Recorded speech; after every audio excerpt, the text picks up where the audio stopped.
Здравейте, приятели! Така да видим набързо какво иска да ни кажат картите, съвет за вас.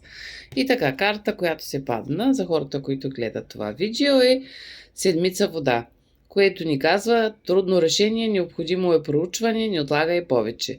Значи за някой от вас предстои да вземат някакво решение, колебаят се нещо, двоумят се нещо, на къде да поемат, какво трябва да изберат. Както казват ангелските карти, необходимо е да направите по-задълбочено проучване, но съвета е да не отлагате повече. И тук със следващата карта на Архангел Сандафон е също така трябва да потърсим някакви наставници или някакви приятели, самишленици, извинявайте много, за да ви помогнат да стигнете до необходимия резултат и да ви насочат по някакъв начин в правилната посока.